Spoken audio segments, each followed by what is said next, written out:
We had Obi-Wan Kenobi. We had Imperial Cadet number 3. One was really great. The other one we're probably not going to talk a whole lot about because, frankly, that series just isn't doing it for a few of us here at the table. And by a few, I mean maybe 3. But nonetheless, again, Jodie Hauser just blows me away. I love this take. Now, she's done the Darth Maul single shot. She's done, what else has she done? She did the Qui-Gon. Is she doing all of the Age of Republics? These first ones, she's doing all of them. All 6, So or 6 or 8 of them. I'm trying to credit them. I'm trying to credit her with her great writing. So, because I said a couple weeks ago, I would love for Jodie to do a Qui-Gon ongoing series. And now I want her to do an ongoing Obi-Wan series. And I've wanted her to do the ongoing Darth Maul series for a while. She got the miniseries earlier. Is she doing the Django one that's coming up? David's going to search that up. I can look that. I didn't look that There's up. a Django one coming up. We're going to go ahead and go to Obi-Wan Kenobi. Let's show that video. Show this beautiful art. Oh my God, I loved it so much. It was so good. Obi-Wan Kenobi. And what I love about this single shot is it exploring that relationship with Anakin and Obi-Wan. It is Jodie Hauser. It is Jodie Hauser. Yep. Okay, great. Yay. So what we experience here is kind of this conflict between a young Anakin and Obi-Wan, and this is Attack of the Clone kind of era Obi-Wan Kenobi. Anakin is still fairly young, but there's this.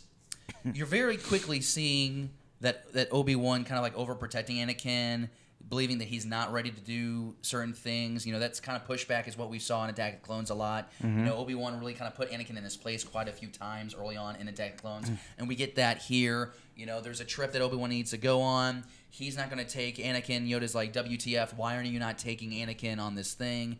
You know, he's more than ready. And then so it's like Obi-Wan just doesn't have the confidence. It's not so much confidence in Anakin. It's a lack of confidence in himself as a teacher. And I think he thinks like, you know, he has Qui-Gon absent. And he felt that he was going to have Qui-Gon to go to for mentorship during his first opportunity as a master to a Padawan. And I really enjoy that dynamic. And probably the most interesting scene to me was when Obi-Wan slips and, I got you as an apprentice, and Anakin takes that as, oh, you got stuck with me as an apprentice. Well, he kind of did. I mean, let's be honest about it. Well, yeah. I mean, Obi-Wan didn't run hard enough and watched Maul kill Qui-Gon. Yep. But, you know... That's why cardio is important. Jesse, did you read this comic? I did. Oh, my gosh. What did you... give me a dive deep. What was your favorite moment? For me, I think the best moment on this, for an overall, I enjoyed the whole thing. The different point of views.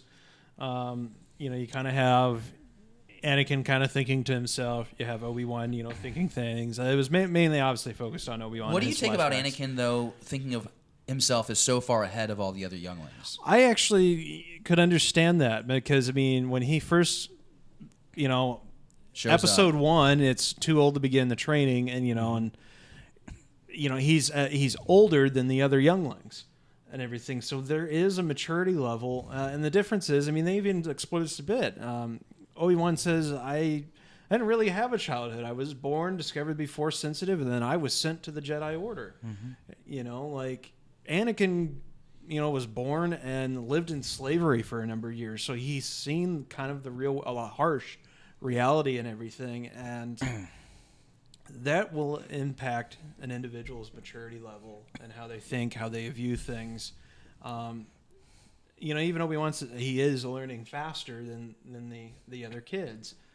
You know, so but I think he was trying to be maybe overprotective or too cautious because he was too old. You know, and he kind of gets scorned for that by Yoda. It kind of shows an immaturity in a way. Like, he's older, so he should be more along the path, but he's frustrated because he's being held back. It's, you know, I really enjoyed this because of the different viewpoints. The artwork was spot on. I thought the writing was good.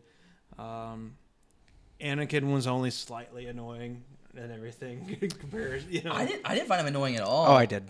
You know who really wowed me in this one, though? Who? And he was used so little was Yoda. Yep. And I like that counseling, David, that he gave to Obi-Wan. Did that work for you? Because I feel like it's somewhat reminiscent of a few scenes that we've seen in the actual saga films. I very much think it does, because if you think about it, Obi-Wan doesn't have a master anymore, and Qui-Gon's master was Count Dooku, who, kind of went to the dark side, which kind of makes Yoda like great-grandpa master trainer for Obi-Wan. So to me, it just kind of makes sense that they would still have that kind of relationship. Yeah. And I like that mentoring that we get from Yoda, because then it just kind of ties his entire role in Star Wars together as the guy who is so wise and knows everything. And Obi-Wan even points it out that he thinks that Yoda's the wisest one.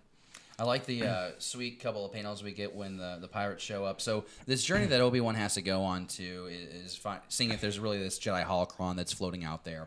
Ends up bringing Anakin with them, and they have to fight off these pirates. And there's this like great swashbuckling page where he's just going through. He's ignited his blue saber. He's just slashing up. It's really cool. I'm trying to think if there's anything else that we missed. I don't think there is. I thought it was funny though that like I feel like Obi-Wan has the hardest time with the planetary database for the Jedi, because like they showed it again, that iconic shot. He's not a tech guy. He's not a tech guy. It's like a Windows user trying to use a Mac. That's how it feels. Does anybody else feel like really bad as they're reading through all sorts of Star Wars comics and you see Anakin with a bunch of younglings, and you're just thinking like, man, Yeah, they're all like 5 or 6, and he's like 12. 10, He 10 really years hated from that now, class. Oh my god. He kind of like gives him that side eye, like in 10 years, I'm gonna kill you. Oh god, that got dark. Man. That got grim.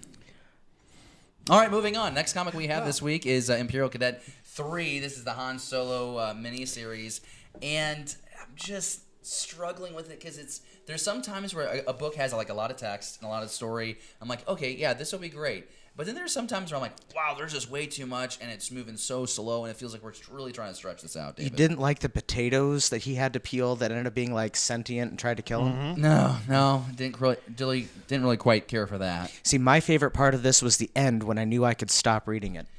I just wanted this so badly to be about him like flying TIE fighters. That's all I really wanted in this.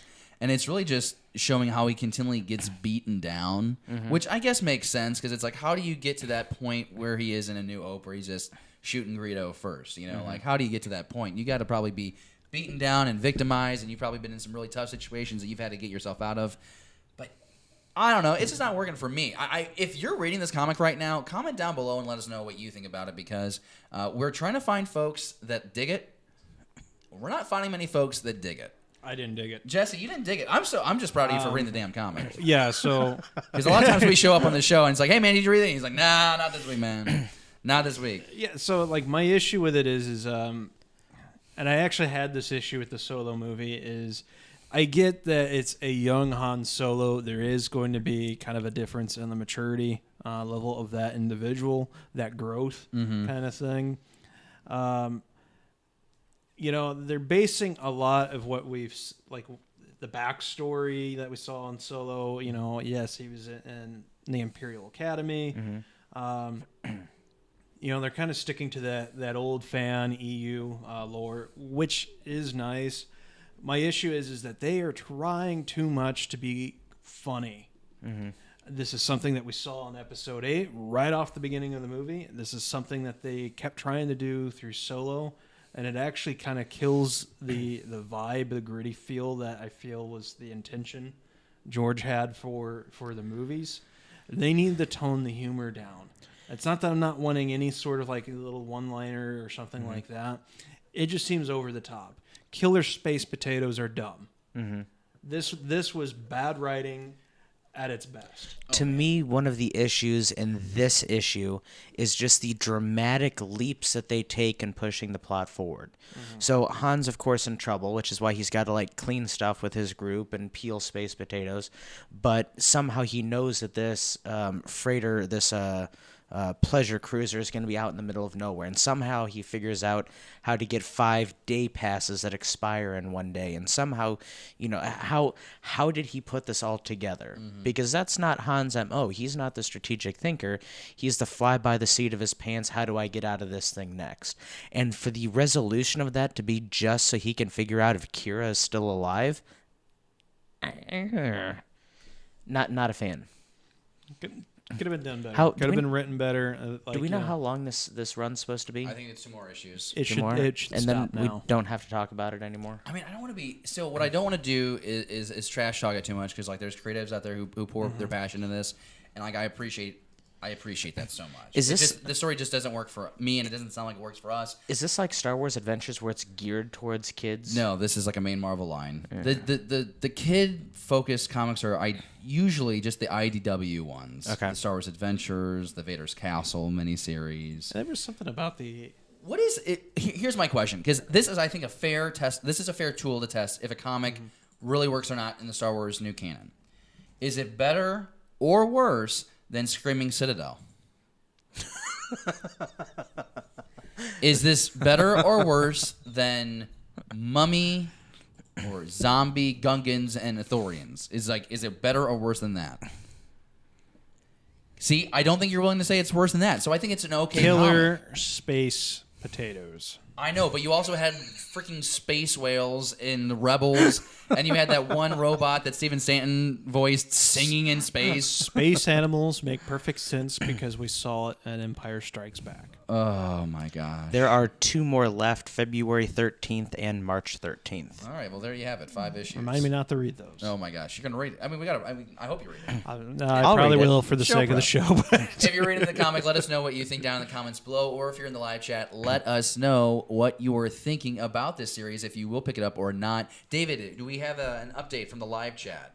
From the live chat, no, not really. We All got John Boffman joining us. Ganon136 is still here. Baron von But what are they Pimp is saying? hang- I mean, nobody's talking. Oh, well, that's exciting. Thank you, Yes. David. That's really great. Okay, so let's go ahead and talk about our next thing on the. Do you want upcoming Star Wars comics? Sure. Before we get away from Yeah, comics? that's So we'll have Star Wars 59, The Escape Part 4 coming out January 9th. Age of Republic Jango Fett coming out on the 9th. Star Wars Adventures, Destroyer Dawn number 3. Then the next week, the 16th, we'll have Age of Republic Special 1 and Star Wars Adventures number 2. If you're following the Dr. Aphra line, they'll have volume number 4 in the trade paperback this upcoming Tuesday. Thank you for watching Beyond the Blast Doors. Be sure to subscribe to our channel. Don't forget, give us a thumbs up and leave a comment. Beyond the Blast Doors, a Star Wars conversation.